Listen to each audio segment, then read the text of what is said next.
49세 워킹맘이 읽은 돈의 속성. 프리랜서 25년 차가 찾은 진짜 부자 되는 법. 안녕하세요, 여러분.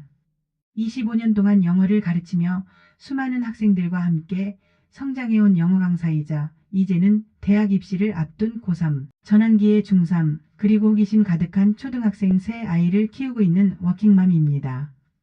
매일 늦은 밤까지 학생들의 꿈을 위해 달리고 틈틈이 새 아이의 학원 스케줄을 조율하고 과외비와 등록금을 계산하는 평범한 엄마로 살아가고 있어요. 여러분들도 공감하실 이야기일 것 같아요. 문득 일기장을 펼치다가 이런 질문들이 제 마음을 무겁게 했어요. 매달 불규칙한 수입으로 과연 새 아이를 어디까지 지원해 줄 수 있을까? 고3 아이의 대학 등록금, 중3 아이의 고등학교 준비, 초등학생의 미래 교육비.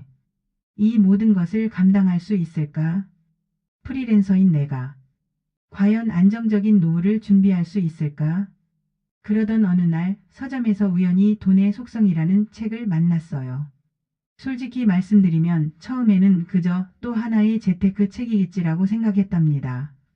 하지만 밤늦게까지 수업을 마치고 아이들이 잠든 후 조용히 이 책을 읽어내려가면서 25년 동안 당연하게 생각했던 제 삶의 방식이, 돈에 대한 관점이 조금씩 흔들리기 시작했어요. 특히 이 부분에서 큰 충격을 받았어요. 프리랜서야말로 더 큰 부자가 될 수 있다. 불규칙한 수입이 오히려 더 체계적인 자산 관리를 가능하게 한다. 그동안 제가 얼마나 편견 속에 살았는지 깨달았죠. 오늘은 이 책을 통해 제가 깨달은 것들, 그리고 실제로 우리 가정에 적용해 보면서 경험한 놀라운 변화들을 여러분과 나누고 싶어요.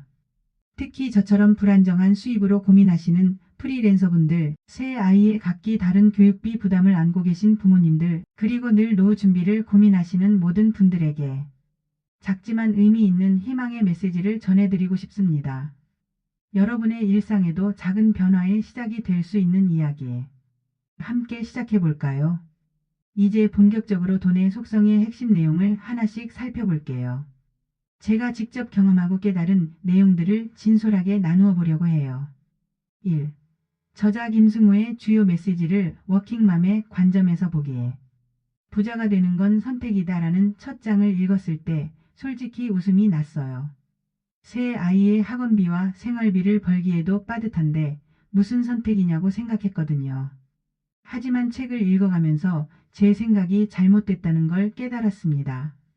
저자는 이렇게 말해요. 월급이 적어서 지출이 많아서가 아니다. 당신의 선택이 당신의 자산을 결정한다. 처음에는 받아들이기 힘들었지만 제 삶을 돌아보니 그동안 제가 스스로 한 선택들이 보이더라고요. 피곤할 때마다 선택한 배달 음식, 아이들 학원비를 핑계로 미룬 저축, 나중에 여유 생기면 일하며 미뤄둔 투자. 2. 실제 적용해본 저자의 조언들. 첫 번째로 시도한 건 통장 쪼개기였어요. 수입이 들어오면 즉시 3개의 통장으로 나누었죠. 생활비 통장 50%, 비상금 통장 30%, 미래 준비 통장 20%. 처음에는 너무 빠듯했어요. 하지만 3개월만 지나니 신기한 변화가 생겼어요. 비상금 통장에 돈이 쌓이기 시작하면서 마음의 여유가 생기더라고요. 두 번째로 시도한 건 소비 습관 기록하기였어요. 단순히 금액을 적는 게 아니라 그 소비가 정말 필요했는지 매일 밤 반성하고 기록했죠. 결과는 놀라웠어요. 한 달 만에 30만 원의 불필요한 소비를 줄일 수 있었거든요. 3.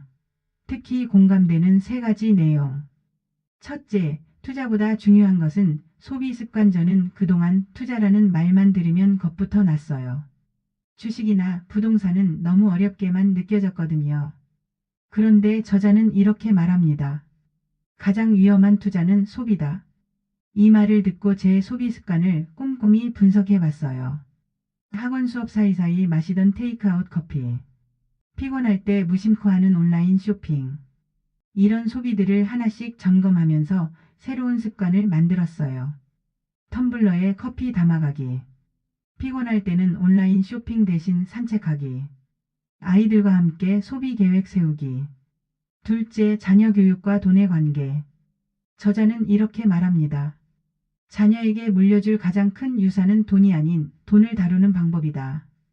그동안 저는 아이들 학원비를 아끼지 않으면서도 정작 돈에 대해서는 제대로 가르치지 않았더라고요.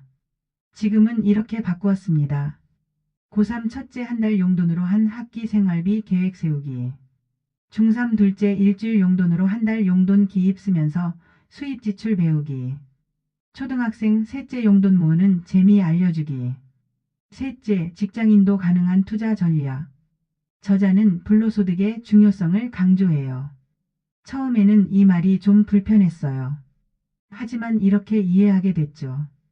열심히 일해서 번 돈으로 또 다른 수입을 만드는 것. 실천하고 있는 투자 전략. 1. 적금과 펀드의 조화. 원금 보장 적금 30%.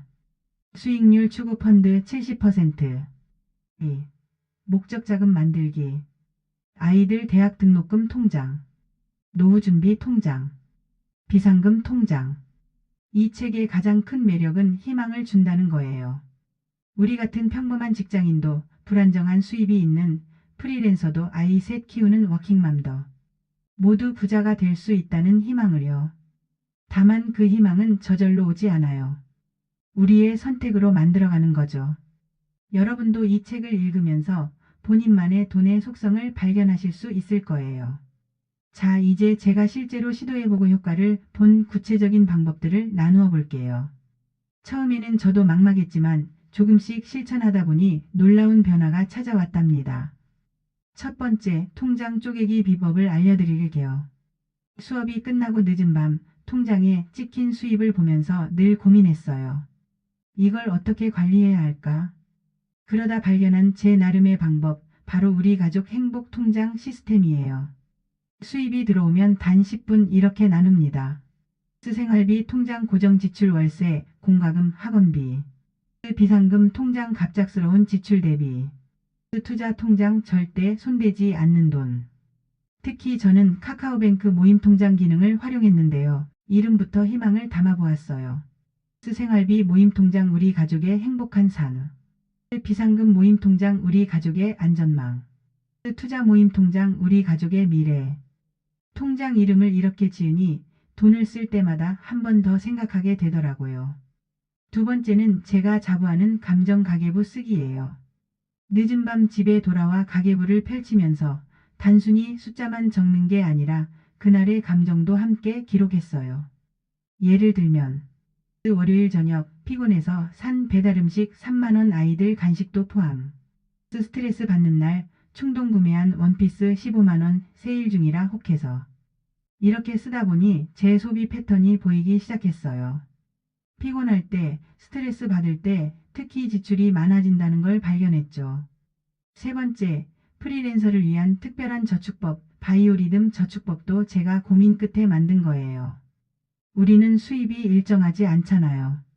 그래서 시즌별로 저축 비율을 다르게 가져갔어요.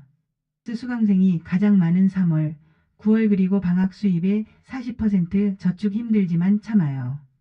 중간 시즌 4-7월, 10-12월 30% 저축. 방학 시즌 1월, 8월 10% 저축 이때는 여유를 가져요. 네 번째, 369 교육비 시스템은 새 아이를 키우면서 깨달은 지혜예요.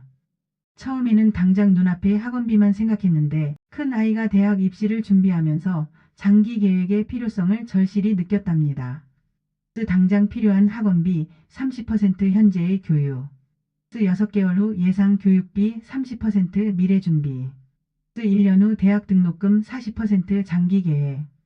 마지막으로 제가 실천하는 스키마 타임 투자 공부를 소개할게요. 바쁜 일상 속에서 투자 공부할 시간이 어디 있냐고요? 저는 이렇게 했어요. 아이들 등교시키면서 경제 뉴스 팟캐스트 듣기. 잠들기 전 10분 오늘 배운 경제 용어 하나 정리하기. 이런 작은 노력들이 모여서 처음으로 500만 원을 모았어요. 지금은 1000만 원을 바라보고 있답니다. 여러분 완벽하지 않아도 괜찮아요. 저도 여전히 실수도 하고 흔들릴 때도 있어요. 지난주에도 스트레스 받아서 충동 구매를 했답니다. 하지만 중요한 건 다시 시작하는 거예요. 우리 함께 오늘부터 다시 시작해 볼까요? 이제 마지막으로 이 책이 제 삶에 가져온 가장 큰 변화들을 나누고 싶어요. 먼저 가장 큰 변화는 돈이라는 단어를 대하는 제 태도예요. 전에는 돈 얘기만 나와도 가슴이 답답했어요. 프리랜서라 수입이 불안정하다는 핑계로, 새 아이를 키우느라 정신없다는 핑계로 재테크는 늘 미뤄두었거든요. 하지만 지금은 달라졌어요. 매일 밤 가계부를 쓰면서 우리 가족의 미래를 그려보고 통장 잔고가 조금씩 늘어가는 걸 보며 뿌듯해하고 아이들과 함께 재테크 공부를 하면서 새로운 희망을 발견하고 있답니다. 그리고 가장 기쁜 변화는 제 직업을 바라보는 시선도 달라졌어요. 프리랜서는 재테크하기 힘들어라는 생각이 프리랜서도 똑똑하게 자산을 불릴 수 있어로 바뀌었거든요. 오히려 시간 활용이 자유로운 점을 이용해서 투자 공부도 하고 다양한 수입원도 찾아보고 있어요. 같은 길을 걷고 계신 워킹맘들께 꼭 하고 싶은 말씀이 있어요. 우리가 프리랜서이기에 워킹맘이기에 오히려 더 강점이 있다는 거예요. 불규칙한 수입 때문에 더 꼼꼼하게 가계부를 쓰게 되고 아이들 교육비를 벌기 위해 더 열심히 저축하게 되고 바쁜 일상 속에서도 더 효율적으로 시간 관리를 하게 되잖아요. 이제는 자신 있게 말할 수 있어요. 우리도 할 수 있다고. 아니, 우리이기에 더 잘할 수 있다고. 여러분의 일상에도 작은 변화의 시작이 있기를 바라며 여러분의 이야기도 댓글로 함께 해주시면 좋겠습니다. 오늘도 끝까지 함께 해주셔서 감사합니다. 구독과 좋아요, 알림 설정도 함께 해주시면 감사하겠습니다. 다음 영상에서 만나요. 안녕히 계세요.